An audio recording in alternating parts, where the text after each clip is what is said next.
بسم اللہ الرحمن الرحیم۔ السلام علیکم ورحمۃ اللہ وبرکاتہ۔ ناظرین، صدام حسین کو پھانسی کیوں دی گئی تھی؟ سابق عراقی صدر صدام حسین اپنی پھانسی سے کچھ وقت پہلے انگریز سپاہی سے کوٹ کیوں مانگتے رہے؟ کیا صدام حسین ابھی بھی زندہ ہیں؟ پھانسی کے 12 سال بعد سابق عراقی صدر صدام کی لاش کس حالت میں نکلی تھی اور ان کے مقبرے کو کس نے اور کیوں تباہ کیا تھا؟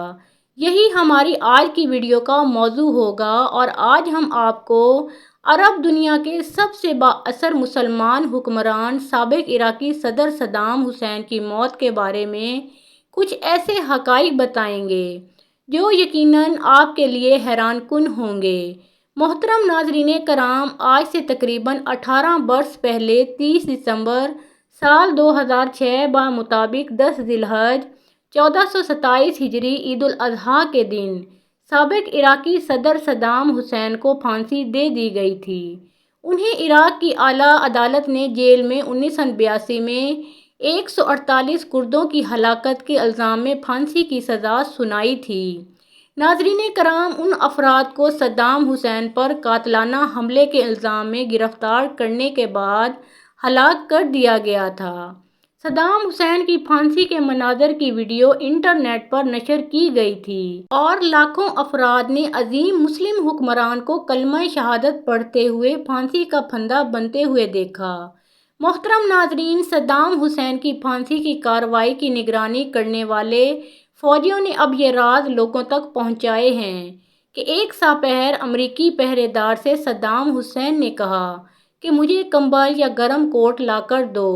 ان کی خواہش پر امریکی فوجیوں نے انہیں گرم کوٹ لا کر دیا اور پھر حیران ہو کر پوچھا کہ یہ کوٹ کیوں پہنا ہے، جس کے جواب میں صدام حسین نے کہا کہ مجھے شدید سردی لگ رہی ہے۔ جب امریکی فوجی صدام حسین کو پھانسی کی سزا دینے کے لیے لے کر جا رہے تھے تو فوجیوں نے صدام حسین سے پوچھا کہ ان کی آخری خواہش کیا ہے۔ اس پر صدام حسین نے پھر کہا کہ مجھے پہننے کے لیے میرا کوٹ دیا جائے۔ خواہش کے مطابق کوٹ دیا گیا تو فوجی نے پھر حیران ہو کر پوچھا، کوٹ کیوں پہنا ہے؟ تو صدام حسین نے جواب دیا، آج ٹھنڈ بہت ہے، ایسا نہ ہو کہ میرا جسم سردی سے کانپے اور عراق کے لوگ یہ سمجھیں کہ ان کا لیڈر موت کے ڈر سے کانپ رہا ہے۔ ناظرین کرام، صدام کے آخری ایام میں ان کی حفاظت پر مامور فوجیوں کے مطابق صدام حسین اپنی زندگی کے آخری لمحات میں سکون سے سرشار تھے اور ان کے ہونٹوں پر مسکراہٹ چھائی ہوئی تھی۔ ایک فوجی نے بتایا کہ صدام حسین نے اپنی پسند کا ناشتہ طلب کیا اور اس کے بعد وضو کر کے نماز فجر ادا کی۔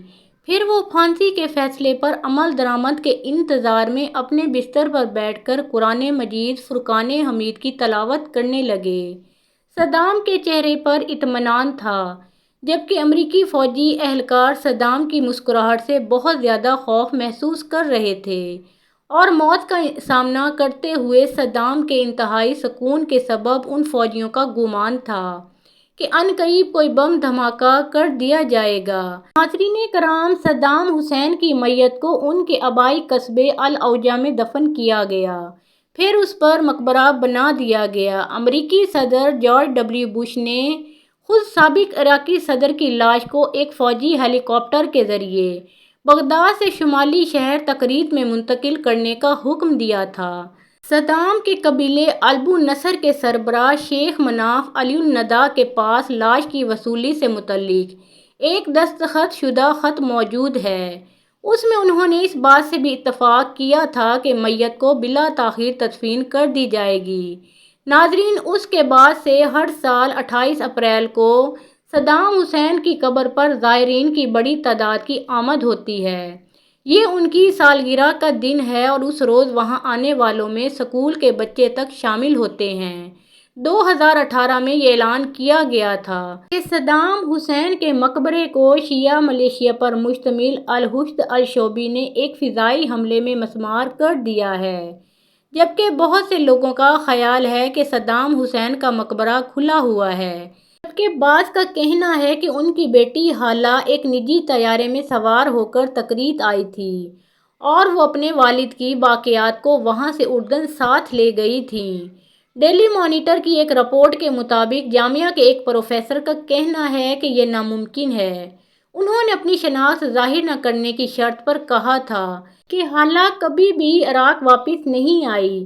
یہ ہو سکتا ہے کہ صدام حسین کی باقیات کو کسی خفیہ جگہ پر منتقل کر دیا گیا ہو، مگر کوئی نہیں جانتا کہ کس نے یہ کام کیا ہے اور لاش کو کہاں منتقل کیا گیا ہے۔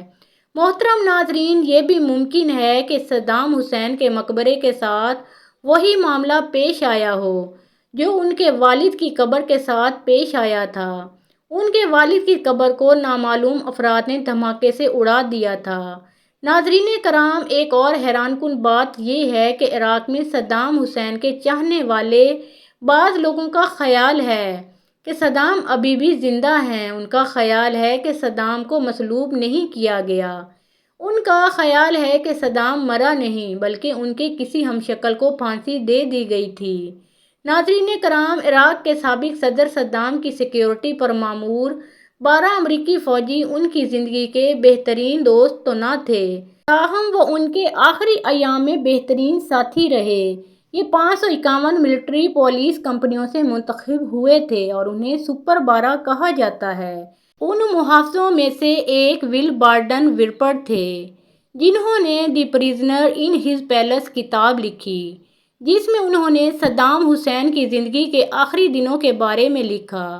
بارڈن وپر کا کہنا ہے کہ جب صدام حسین کو پھانسی دینے والے اہلکاروں کے سپرد کیا جا رہا تھا تو ان کے تمام محافظوں کی آنکھوں میں آنسو تھے اور وہ زاروں قطار رو رہے تھے۔ اپنے ایک ساتھی ایڈم کا حوالہ دیتے ہوئے کتاب کے مصنف بارڈن کا کہنا ہے کہ ہم نے صدام کو کبھی بھی نفسیاتی مریض اور قاتل کے طور پر نہیں دیکھا، ہم اسے گرینڈ فادر کے طور پر دیکھتے تھے۔ وہ کہتے ہیں کہ صدام حسین اپنی آخری دنوں میں اپنی قیمتی ایکسرسائز بائک، جسے وہ پونی کہتے تھے، پر بھی بیٹھا کرتے تھے۔ وہ میٹھا کھانے کے بہت شوقین تھے۔